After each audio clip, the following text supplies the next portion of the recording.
Good afternoon बच्चों हमारे जो है आरोह बुक में मुंशी प्रेमचंद जी का नमक का दरोगा पाठ को हम रीड कर रहे थे और हमने इसे पेज नंबर 13 में यहाँ तक देख लिया था, पढ़ लिया था और हमें पता चल गया था कि बंसीधर जी जैसे ही हिरासत में लेकर पंडित अलोपदीन जी को लाते हैं तो वकीलों की बहुत बड़ी संख्या में फौज अर्थात उनकी सेना खड़ी हो जाती है। अर्थात साम दाम दंड भेद किसी भी तरह की कूटनीति या चालाकी से वो जो है उस मुकदमे में जीत जाते हैं और अंत में बंसीधर जी के माथे आरोप मंडकर कि इन्होंने बेवजह एक जो ख्याति प्रसाद व्यक्ति है उसे परेशान किया, उन्हें जो है मुक्त हिरासत से मुक्त कर दिया जाता है।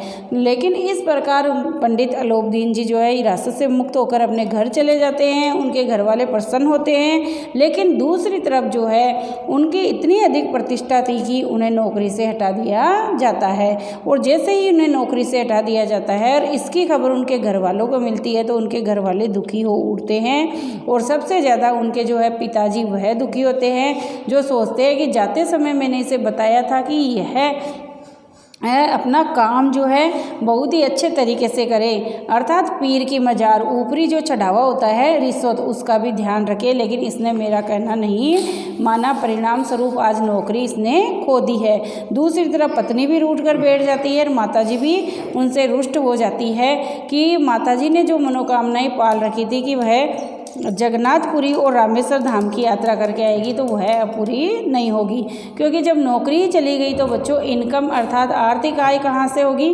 परिणाम स्वरूप सब घर वाले सभी दुखी हो उठते हैं, परेशान हो उठते हैं। लेकिन फिर भी जो है बंसीधर जी को इस बात की तसल्ली रहती है कि उन्होंने अपना काम जो था पूरी ईमानदारी से किया, अपने ज़मीर के साथ उन्होंने समझौता नहीं किया, अर्थात उन्होंने बेईमानी अर्थात रिश्वत के पैसे नहीं खाए। तो नौकरी छूट जाने पर वह अपने घर आ जाते हैं और उसके बाद में देखो बच्चों क्या होता है। इसी प्रकार एक सप्ताह बीत गया, संध्या का समय था। बूढ़े मुंशी जी बैठे राम नाम की माला जप रहे थे। इसी समय उनके द्वार पर सजा हुआ रथ आकर रुका। हरे और गुलाबी पर्दे, पछिए बैलों की जोड़ी और उनके गर्दनों में नीले धागे, सींगे पीतल से जुड़ी हुई कई नौकर लाठियां कंधों पर रखे साथ थे। मुंशी जी अगवानी को दौड़े, देखा तो पंडित अलोपदीन है। झुककर दंडवत की। दंडवत का अर्थ होता है बच्चों प्रणाम करना, झुकना अर्थात नमस्कार करना, आशीर्वाद लेना, जमीन पर लौट करके उन्हें जो है नमस्कार करना। तो जैसे ही पंडित अलोपदीन जी वहाँ पर पहुँचते हैं तो अलोपदीन जी के पहुँचते ही बंसीधर जी के पिताजी जो है उन्हें दंडवत अर्थात नतमस्तक होकर उन्हें प्रणाम करते हैं, उनका आशीर्वाद लेते हैं। तो सजीले बहुत ही सुंदर रथ में पालकी से के अंदर अलोपदीन बैठ करके दातागंज से बंसीधर जी के घर पहुंचते हैं। तो जैसे ही वो पहुंचते हैं उनके पिताजी जो कि अपनी आदत से लाचार थे, उन ख्याति प्रसाद पैसे वाले व्यक्ति को देख करके लल्लो चप्पो अर्थात इधर उधर की बातें करने लगते हैं और कहते हैं हमारा भाग्य उदय हुआ जो आपके चरण इस द्वार पर आए। आप हमारे पूज्य देवता है, आपको कौन सा मुँह दिखावे। मुँह में तो कालिक लगी हुई है। कालिक का अर्थ होता है काला रंग, किंतु क्या करे लड़का अभागा कपूत है, नहीं तो आपसे क्यों मुँह छिपाना पड़ता। ईश्वर निसंतान चाहे रखे पर ऐसी संतान नहीं दे। अर्थात वह अपने ईमानदार बच्चे को देखो क्या क्या कहते हैं, कपूत कहते हैं, निभागा कहते हैं, दुर्भाग्यशाली कहते हैं और यहाँ तक भी कह देते हैं कि भगवान ऐसी संतान किसी को भी नहीं दे। क्योंकि बच्चों उनके पिताजी जो थे ना उन्होंने अपनी मासिक आय के अलावा रिश्वत लेकर बेईमानी करके जैसे तैसे अपनी घर को चलाया था, अपनी आर्थिक स्थिति संभाल रखी थी। लेकिन उनका बेटा जो है बिल्कुल इनके विपरीत निकला। उन्होंने जो है धन का उनके मन में बिल्कुल भी लालच नहीं था, वह बहुत ही ईमानदार था। परिणाम स्वरूप वह अपने बेटे के माथे पर दोष मंडना शुरू कर देते हैं। अलोपदीन जी ने कहा नहीं भाई साहब ऐसा न कहिए। मुंशी जी ने चकित होकर कहा ऐसी संतान को और क्या कहूँ, अलोपदीन जी ने वात्सल्यपूर्ण स्वर में कहा। वात्सल्य का अर्थ होता है प्रेमपूर्ण। अलोपदीन जी ने वात्सल्यपूर्ण स्वर में कहा, कुल तिलक और पुरुषों की कीर्ति उज्जवल करने वाले संसार में कितने धर्मपरायण मनुष्य है जो धर्म पर अपना सब कुछ अर्पण कर सके। तो बच्चों, पंडित अलोपदीन जी प्रशंसा भरे, वात्सल्य भरे, प्रेम भरे शब्दों में उनके पिताजी से कहते हैं कि आपका जैसा सुपुत्र है ना, जिसे आप कपूत कह रहे हैं, ऐसा कुल तिलक और पुरुषों में कीर्ति वाला पुरुष अर्थात व्यक्ति बहुत कम मिलता है, जो सब कुछ अपने धर्म के ऊपर, अपनी ईमानदारी, अपने जमीर के ऊपर न्योछावर कर देता है। अर्थात ऐसा ईमानदार व्यक्ति, ऐसा सपूत बहुत ही कम देखने को मिलता है। आजकल ऐसे व्यक्ति बहुत ही कम होते हैं। पंडित अलोपदीन जी ने बंसीधर जी से कहा, दरोगा जी, इसे कुसामद का अर्थ होता है बच्चों जो आराम से जो है ना अपनी तरफ से समझाने का प्रयास करना, अर्थात अपनी तरफ से मेहरबानी करना। इसे कुसामद न समझिए। कुसामद करने के लिए मुझे इतना कष्ट उठाने की ज़रूरत नहीं थी। उस रात को आपने अपने अधिकार बल से मुझे अपनी हिरासत में लिया था, किंतु आज मैं स्वेच्छा से आपकी हिरासत में हूँ। मैंने हजारों रईस और अमीर देखे, हजारों उच्च पदाधिकारियों से काम पड़ा, किंतु मुझे परास्त किया तो आपने। मैंने सबको अपना और अपने धन को गुलाम बनाकर छोड़ दिया। मुझे आज्ञा दीजिए कि कुछ आपसे विनय करूं। अर्थात वह विनय निवेदन करने के लिए नतमस्तक होकर दरोगा जी से अपनी बात कहना चाह रहे हैं। और क्या कहते हैं देखो बच्चों, बंसीधर जी ने अलोपदीन को आते देखा तो उठकर सत्कार किया। सत्कार का अर्थ होता है मान सम्मान करना, किंतु स्वाभिमान सहित, अर्थात जब वह आए तो उनका सत्कार किया, किंतु आत्मसम्मान और स्वाभिमान के साथ, उस तरीके से नहीं जैसे उनके पिताजी ने किया था। इधर उधर की बातें की और बहुत ही बढ़ा चढ़ाकर अतिशयोक्तिपूर्ण ढंग से उन्हें बातें कर रहे थे, प्रशंसा कर रहे थे, दंडवत झुककर प्रणाम किया, वैसा प्रणाम उन्होंने नहीं किया। बहुत ही सम्मान सहित, स्वाभिमान सहित उन्होंने उनका आदर सत्कार किया। समझ गए कि यह महाशय मुझे लज्जित करने और जलाने आए हैं। क्षमा प्रार्थना कर चेष्टा नहीं की, वरन उन्हें पिता की यह ठकुर सुहाती बात भी असहा का अर्थ होता है असहनीय। ठाकुर सुहाती का अर्थ होता है प्रसन्न करने के लिए बड़े आदमी से इधर उधर की बातें करना या बढ़ा चढ़ाकर उसकी प्रशंसा करना। तो जो बातें जैसे अपने ही बेटे को कपूत बता रहे थे, निभागा, दुर्भाग्यशाली बता रहे थे, ये सब कुछ कहकर जो है अलोपदीन जी को जो प्रसन्न करने का प्रयास कर रहे थे, वह बहुत ही बुरा उन्हें लगा। पर पंडित जी की बातें सुनी तो मन का मेल मिट गया।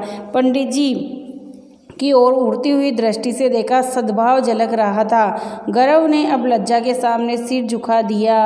गौरव का अर्थ होता है बच्चों घमंड। उन्होंने अब लज्जा के सामने सिर झुका दिया, यानी वह लज्जित से खड़े थे। शर्माते हुए बोले, यह आपकी उदारता है जो ऐसा कहते हैं। मुझसे जो कुछ अविनय हुई है उसे क्षमा कीजिए। मैं धर्म की बेड़ी में जकड़ा हुआ था, नहीं तो वैसे मैं आपका दास हूँ, जो आज्ञा होगी वह सिर माथे पर। अर्थात बंसीधर जी कह रहे थे कि जिस समय मैंने अपनी आपको हिरासत में लिया, उस समय मेरे ऊपर मेरे कर्तव्य का बोझ था, मैं अपनी ड्यूटी पर था और उस समय मेरा यही कर्तव्य धर्म था कि मैं आपको हिरासत में ले हूँ, क्योंकि उस समय आप वहाँ पर एक बेईमानी व्यक्ति की भांति थे। अर्थात आप बेईमानपूर्ण कार्य कर रहे थे जो धर्म के विरुद्ध था। परिणाम स्वरूप मैंने अपनी ड्यूटी का निर्वाह किया। बाकी मेरी आपसे किसी प्रकार की कोई अन्यथा दुश्मनी नहीं है। अलोपदीन जी ने विनीत भाव से कहा, नदी तट पर मेरी आपने प्रार्थना नहीं सुनी, किंतु आज स्वीकार करनी पड़ेगी। और देखो बच्चों आगे क्या कहते हैं कि बंसीधर बोले, मैं किस योग्य हूँ, किंतु जो कुछ सेवा मुझसे हो सकती है उसमें त्रुटि नहीं होगी। अलोपदीन जी ने एक स्टाम्प लगा हुआ पत्र, स्टाम्प का अर्थ होता है बच्चों टिकट लगा हुआ पत्र निकाला और उसे बंसीधर जी के सामने रखकर बोले, इस पद को स्वीकार कीजिए और अपने हस्ताक्षर कर दीजिए। मैं ब्राह्मण हूँ, जब तक यह सवाल पूरा न कीजिएगा द्वार यानी गेट, दरवाजे से नहीं हटूंगा। तो वह एक स्टाम्प लगा हुआ हुआ एक लेटर, एक पेपर लेकर आते हैं बच्चों, जिस पर वो जो है बंसीधर जी से हस्ताक्षर करने की बात कहते हैं, नम्र निवेदन करते हैं और कहते हैं कि वहाँ पर तो आपने मेरी रिश्वत देने की जो मैंने प्रार्थना की थी वो आपने ठुकरा दी, लेकिन आज मैं आपकी एक बात नहीं सुनूंगा, अर्थात आपको मेरी बात माननी ही पड़ेगी। और वह पेपर उन्हें सिग्नेचर साइन करने के लिए उनके आगे कर देते हैं। मुंशी बंसीधर जी ने उस कागज को पढ़ा तो कृतज्ञता का अर्थ होता है मेहरबानी, उनकी जो कृपा थी ना उससे आंखों में आंसू भर आए। पंडित अलोपदीन जी ने उनको अपनी सारी जायदाद का स्थायी मैनेजर नियत का अर्थ होता है नियुक्त किया था। 6,000 वार्षिक वेतन के अतिरिक्त रोजाना खर्च अलग, सवारी के लिए घोड़े, रहने को बंगला, नौकर चाकर मुक्त।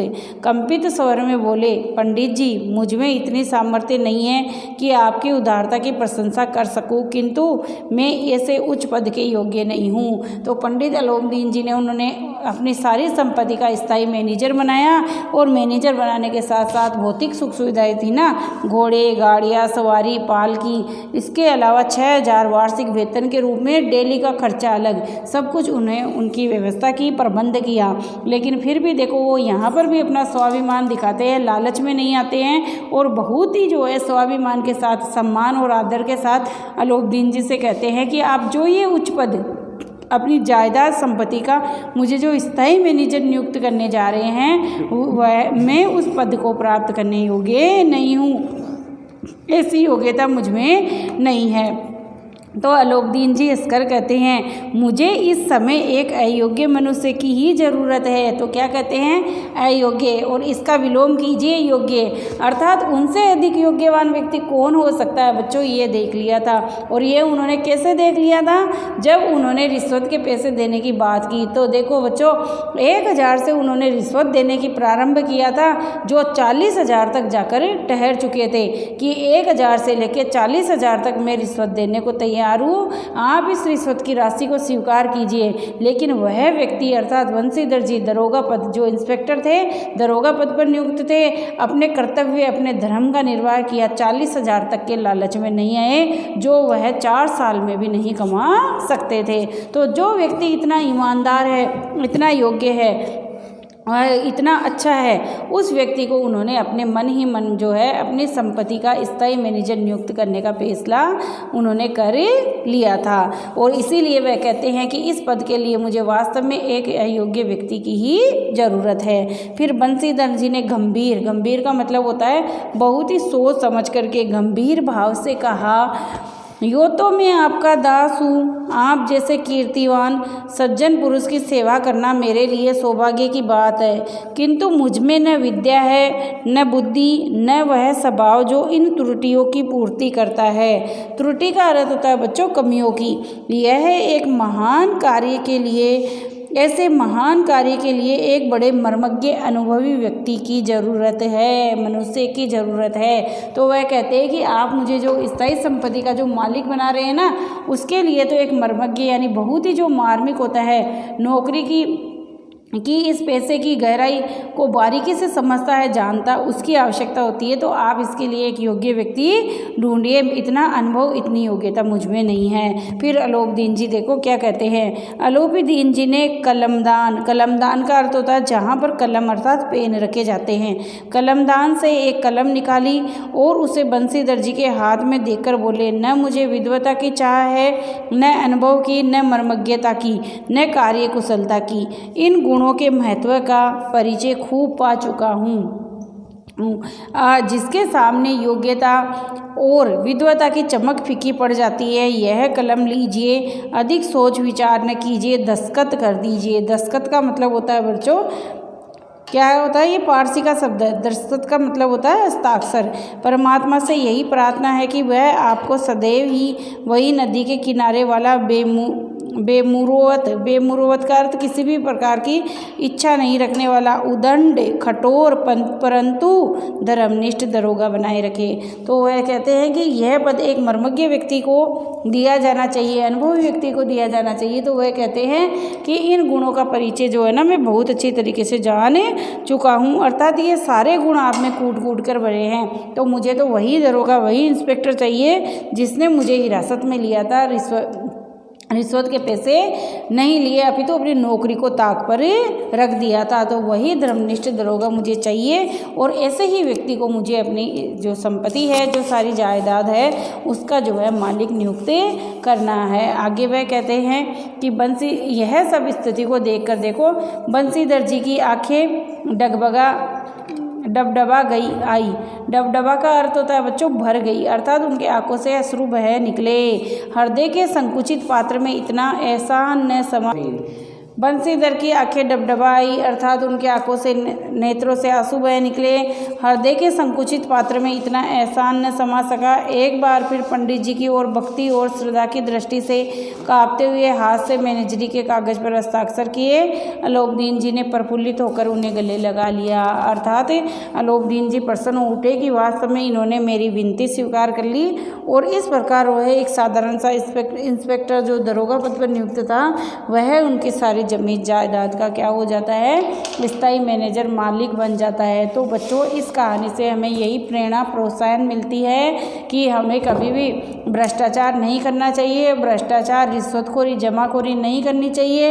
इन सब चीज़ों का अगर कहीं पर प्रयोग भी हो रहा है तो हमें उनके लालच में नहीं आना चाहिए। हमें अपने कर्तव्य पर, हमें अपने ड्यूटी का, अपने धर्म का बखूबी निर्वहन करना चाहिए, क्योंकि अधर्म पर बच्चों धर्म की, अन्याय पर न्याय की, असत्य पर सत्य की हमेशा जीत होती है। और बच्चों, यही जीत हमें इस कहानी में देखने को मिलती है कि उन्होंने अपनी नौकरी को भी ताक पर रख दिया। उन्होंने बिल्कुल ये भी चिंता नहीं की कि इतने धनाढ़ व्यक्ति को, जिनसे बड़े बड़े अंग्रेज अफसर अधिकारी प्रभावित है, जिनकी इतनी जानकारी है, जिनके पास में इतना चेक पैसा है, उसको मैं कैसे हिरासत में लूँ, और जिसे आज तक किसी ने भी हिरासत में लेने का साहस नहीं किया है, उसको मैं आज हिरासत में ले रहा हूँ, कहीं मेरी नौकरी नहीं चली जाए। लेकिन वह नौकरी की चिंता नहीं करते हैं, अपने कर्तव्य, अपने धर्म का, अपने पद की जिम्मेदारियों का बखूबी निर्वाह करते हैं। परिणाम स्वरूप उनकी नौकरी तो चली जाती है, लेकिन उनकी ईमानदारी से देखो पंडित अलोकदीन जी इतने प्रभावित होते हैं, इतने खुश होते हैं कि वह उन्हें अपनी संपूर्ण